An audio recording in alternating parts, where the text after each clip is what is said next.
Okay, good morning, everybody. Let's get this started.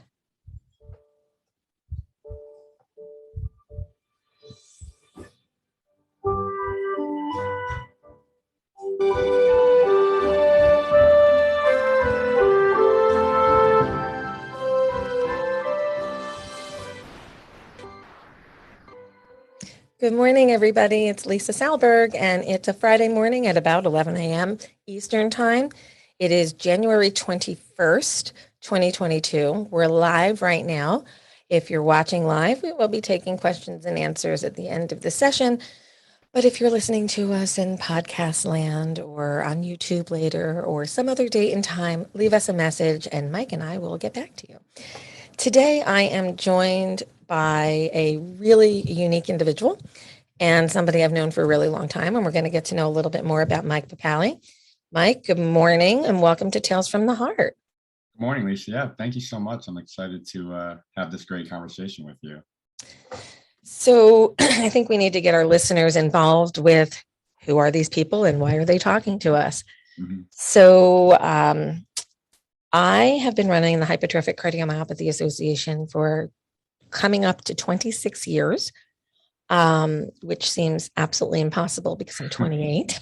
But early on, well, not early on, but while we were getting our cadence as an organization, I distinctly recall the day the phone rang with a mom who was in a parking lot at a hospital, and her son was in the hospital, having just been brought in within the past 24 hours after suffering a cardiac arrest while at a basketball event. And she was just hearing the words hypertrophic cardiomyopathy for the first time. And she was a good Google searcher. She immediately found a phone number of a person who knew what that meant. And I met your mom, as she was known to me mostly at that time, on a forum as B-Ball Mom. But Joan called and we spent a lot of time on the phone getting to know each other while trying to help her figure out what was going on with you. Mm-hmm. So I met you when you were unconscious in a way. Right. That's right. And that's how I came to know Mike Papale and his story. And it's been an interesting one. So Mike, take us back to the few hours before I met your mom. What happened to you?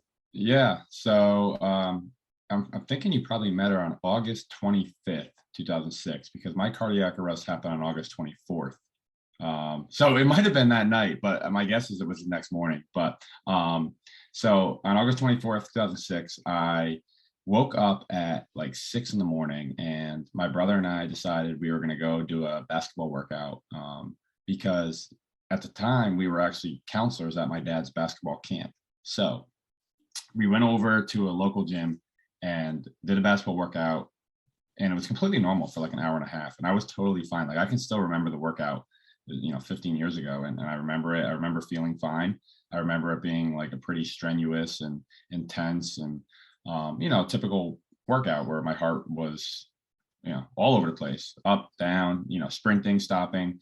And after the workout ended, we went over to the Wallingford Parks and Recreation Center, where we lived in Wallingford, Connecticut at the time.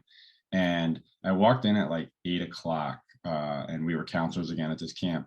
And my dad was in there and I said hi to him and I changed my shirt and I ordered lunch. And I don't remember anything after that point. So, it's 8 o'clock in the morning. From 8 to about 10:30, I was, coaching kids, putting kids through drills, refereeing, typical camp counselor duties. And at 10:30, I was sitting on the bleachers right next to my best friend, and a bunch of kids were around me. I just kind of like took a face plant, kind of slumped forward and was, laying on the ground. And my friend stood up and kicked me and was like, "What are you doing?" Of course. And, I was in sudden cardiac arrest.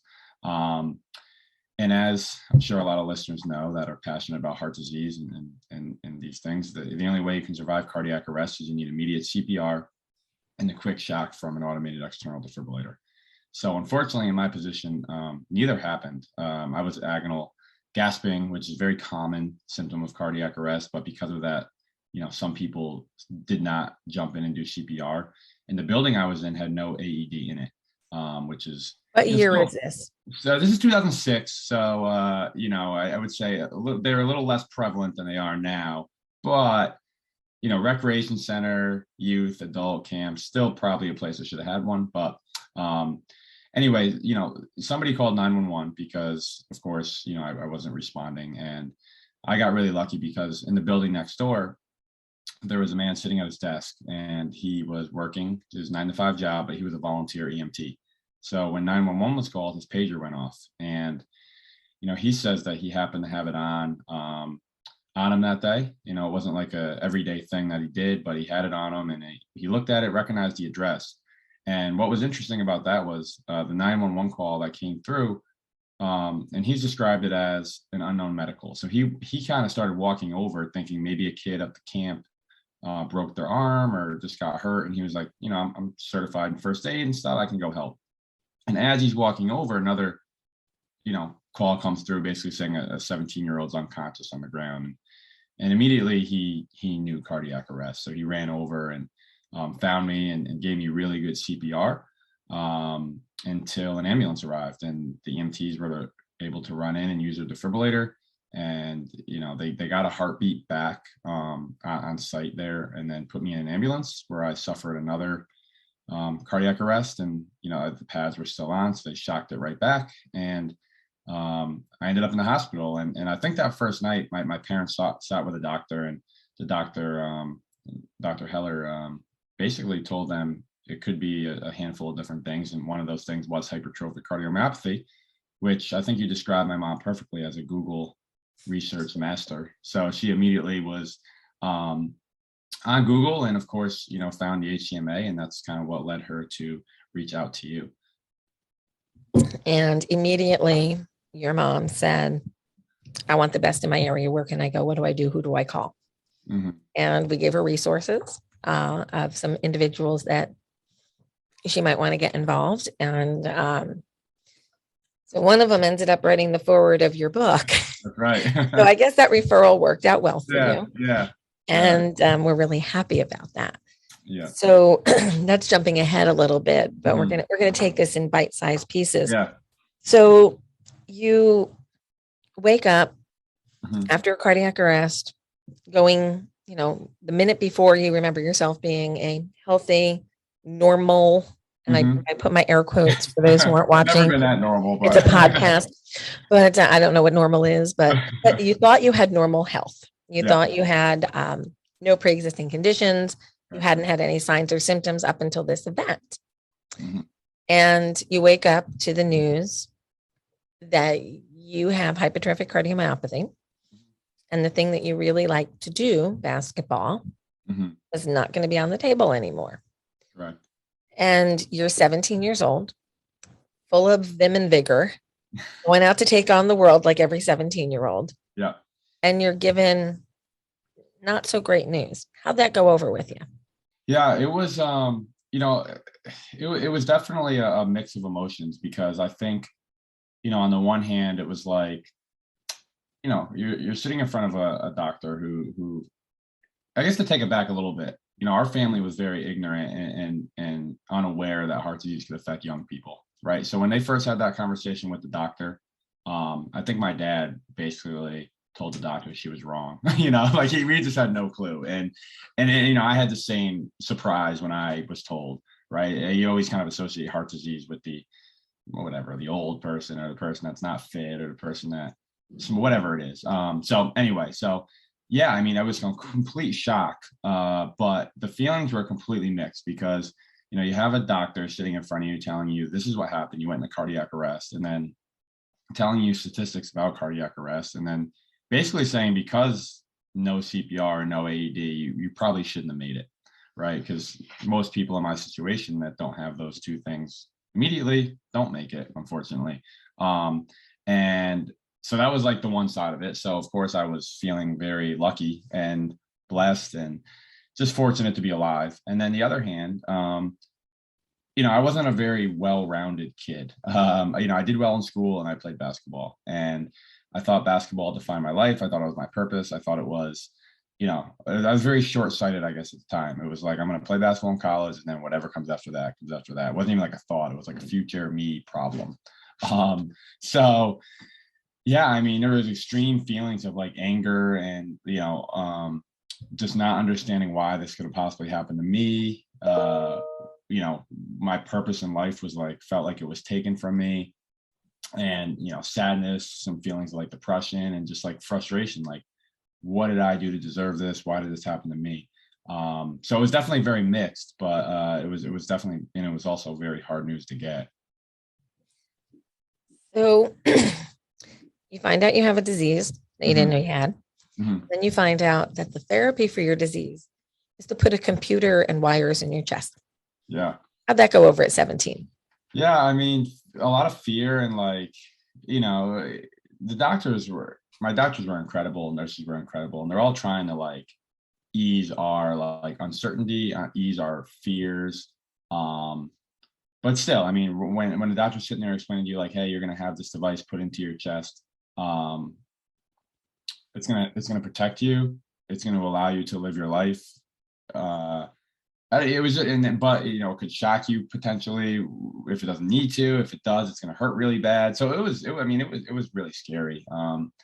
But my doctors and nurses did the best to kind of put my mind at ease, and it wasn't really an option. So it was like, you're going to have to figure this out, and we're putting it in, and you're going to have to adjust. So I like to tell people who are getting a device, whenever possible, Mm-hmm. make friends with the concept before you get it put in. Mm-hmm. When you've just survived a cardiac arrest and you're in a hospital and they say you're not leaving without one, you don't have a lot of time to prepare for what it's like to live with a device, and you don't Mm-hmm. really have time to make it your friend. Mm-hmm. So how long did it take you to be comfortable with a device in your chest? I would say, after I would say about 6 months, I kind of, adjusted to it. And, early on, to be completely honest, when I went home, that's when I had the biggest struggle, because you go from, 14 days of being like cared for 24/7. And if something doesn't feel right, you hit that button and the nurse comes. And I hit that button a lot. Like it like wore it out. Like I was hitting, because you're just like so nervous, and something beeps and it's like, oh no, what's going on? And the second I went home, I kind of had this realization that like, I love my parents, but they're not medical professionals. And like, I'm like, well, what if something happens now? And so early on, I had this big fear of, I had this big fear of like dying in my sleep, and the device wasn't going to work. So, I would say after, you have that initial adjustment where, I was in a sling for a few weeks, and then you kind of get the natural movement back in your left arm when you're out of the sling, and you can put your arm over your head. And I started kind of just like walking around like a normal high school senior is when I kind of was like, okay, I can be okay with this. And that, I guess I shouldn't say it didn't like completely put all the fear away, but in general in my life, but at that point I was like, okay, like I'm going to be able to kind of walk around and be a normal person with this device inside me. Typically, it takes people 6 months to get used to it. Yeah. I have my rule of three. It's the first 3 weeks. Okay, let's be honest. They suck. It hurts. Yep. It hurts. And you got swelling and it's pain and it hurts. But the first 3 weeks, yuck. Yeah. Then the next 3 months, it actually takes all that time for the swelling to kind of go away, and you know what it's really going to look and feel like. And then another 3 months, you kind of are like, oh, it's not that big of a deal. Right. So it goes from high intensity, focus on every minute, to, oh yeah, that thing is here. Yeah. And it's protecting me. Yeah. Yeah, it is. And I have a great one, something that has really helped me put it in perspective. And this came years after. I was actually speaking at a conference and telling that exact story about how I had this fear of, I couldn't go to sleep, right? I was like, I'm gonna die in my sleep. And I said it, and I was speaking to a bunch of cardiologists, electrophysiologists, and the woman who was moderating the conference, or my talk, she's her name's Dr. Rachel Lamper, and her and I are really close now. We do some work together. But she said, I'll never forget that she was like, it's interesting you said you have trouble sleeping after you got the device, because as a doctor, I sleep better once I put the device in the patient, because I know they're safe. And I was older. I was probably 26 or 27 when I was doing this, and it was years after, but I'll never forget that, because it just kind of gave me a whole new perspective on the device. So we both work with Rachel Lampert for many years. Yeah, right. In fact, I have to be honest, Mike, I didn't buy your book. Rachel sent it to me. Oh, did she? Oh, that's awesome. She's like, have you read this? Do you know him? I'm like, yes, I know Michael. And yes, I know you. And yes, we have a small world. So we've worked with Rachel on the HCM registry, the Live HCM registry for athletics involvement. So, and we're working with her again now in a bigger role at the Yale program. So we have that in common. We have a lot of things in common, Mike. Yeah. We have a lot of things in common. Devices, HCM, crack chess, you name it. We got it all. We can stop having things in common that way. You don't want the rest of my stuff. So hearing your device. Yeah. I feared when I didn't have a device and I knew I was at risk and I was still waiting because mine's a decade before you. So I was implanted in 97. Mm-hmm. I worried about sleeping when I knew I was at high risk and I didn't have the device. So when I got the device, it gave me peace of mind, but you were young and you didn't have a chance to process that you were actually safer at that moment than you had previously been. Mm-hmm. So it's a really interesting perspective. Yeah. So the original plan for Mike's life was to be this college basketball star and take that into a career path. But HCM, as I say, made you adjust the sails of the boat and sail off in a different direction. So tell me a little bit about how the diagnosis, the device, the experience changed the path for your future. Yeah. I mean, it definitely took time. So two things kind of happened. First thing was my mom, again, she got in touch with the American Heart Association, which kind of gave me an into the world of advocacy. And randomly, we had an AHA office in our hometown, which there's not a ton of them. So it was a really random thing. So we went and met with them. So that was kind of the first time and I was totally against it at first. I was just this is, typical 17-year-old. When your mom tells you to do something, you just think it's dumb. You're like, this doesn't make sense. What are we doing? But I told the story and I remember walking out of the meeting and being like, oh, wow, that's cool. I could see myself kind of being involved or working for you, doing something involved with the heart. And then, obviously I had to make a decision about basketball. And my younger brother was, turning into a really good basketball player. And, I wanted to be around him. So I knew I still wanted to be around basketball. So those two things kind of pushed me along. I was volunteering, speaking for the AHA. I was coaching some travel basketball. And then when I went to college, I decided to be a student manager for the basketball team at the school I went to. It was a small Division I school, and they just got a new coach who came from UConn, and he was a big deal. And he couldn't have been, better, person to me, and treated me really well and let me kind of join the team from that perspective. And it kind of gave me that sense of being a part of a team again. And then I kind of realized kind of what the coaches do in college. And I was like, wow, I could be a college basketball coach. And that's kind of what I really put my mind to during my 4 years in college as a student manager. And then really spent the next 6 years of my life after college doing until, I guess the sales changed again after that. Well, the good thing is the sales do change often in life. It's how you react to them, and whether you push them in that direction or they push you in that direction. Yeah. But for you, it's a little bit of both. So you did a little coaching. You're still doing some coaching, right? Yeah. Yep. So I was coaching full time, right, in college. It's a 24/7, 365. It was really intense career. But now I'm coaching high school, and it's it's able to give me some more balance and do a little bit of everything that I love doing, which is great. So I'm going to start flipping through the book because I got lots to tell. Okay. Yeah. So we're gonna do the potpourri, and if you want Mike's book, we'll put a link below where you can get a copy of the book and you can read it yourself. It's a good quick read, and it's knowing the backstory and seeing how you wrote it. I'm like, yep, I know when this happened. Yep, I know when this happened. Yeah, you lived it. You lived the whole thing. I was living in the background of the book. Yeah. I'm somewhere in that glue there that kind of put the pieces together. But after you get diagnosed, we do family screening. And what do we find?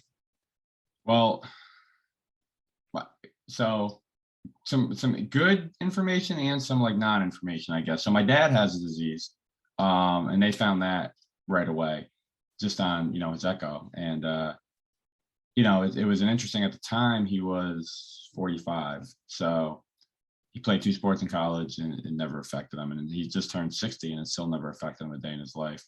So that was kind of step one, my parents, and then step 2 is my younger brother, and we tried to do some genetic testing, and it came back as an unknown variance, I believe is what it's called. Uncertain significance. Okay. Sorry. Yes. That's okay.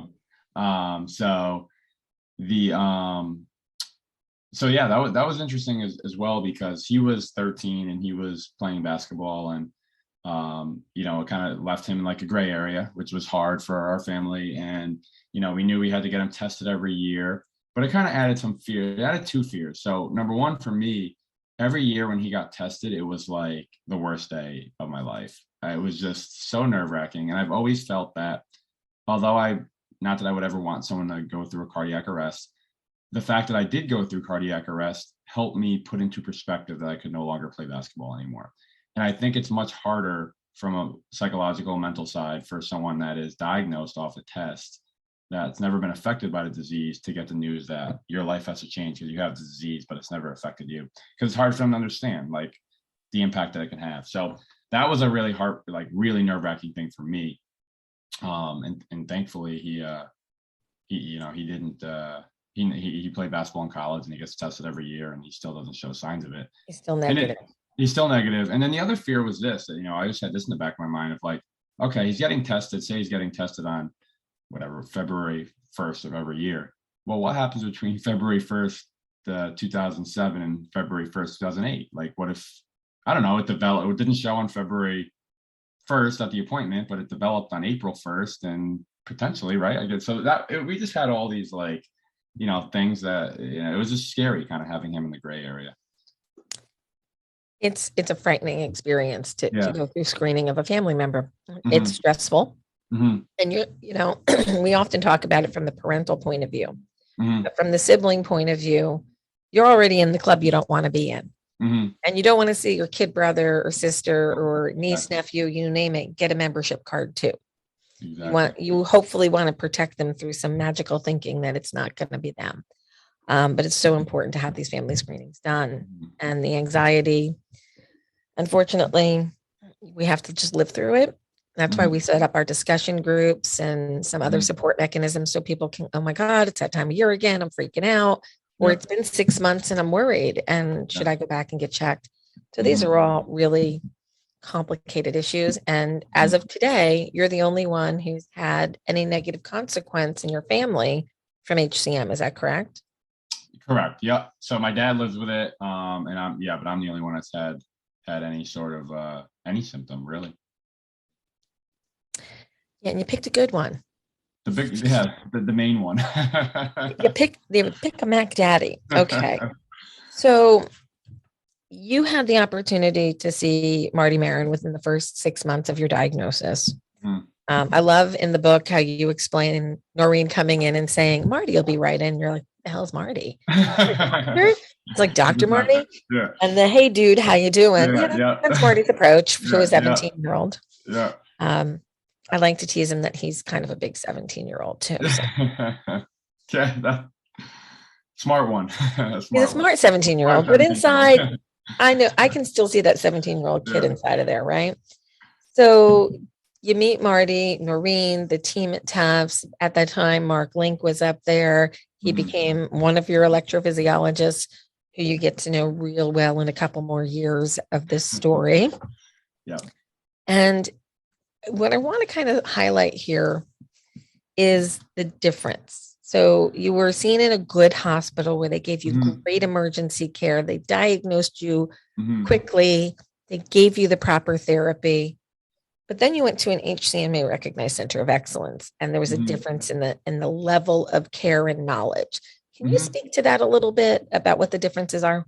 Yeah. I mean, like you said, my Dr. Heller from Connections Medical Center, like, obviously helped save my life. I was in a situation where I was very critical, and her team stepped in and that, like, link in the chain of survival, and did what they had to do to keep me alive and diagnose me and kind of get me going. But right away, I mean, the first thing is, the first, you're going to a place that specializes in your disease. So from a patient psychological perspective, immediately you just feel like this person spends, if any physician spending, 15 hours a day focusing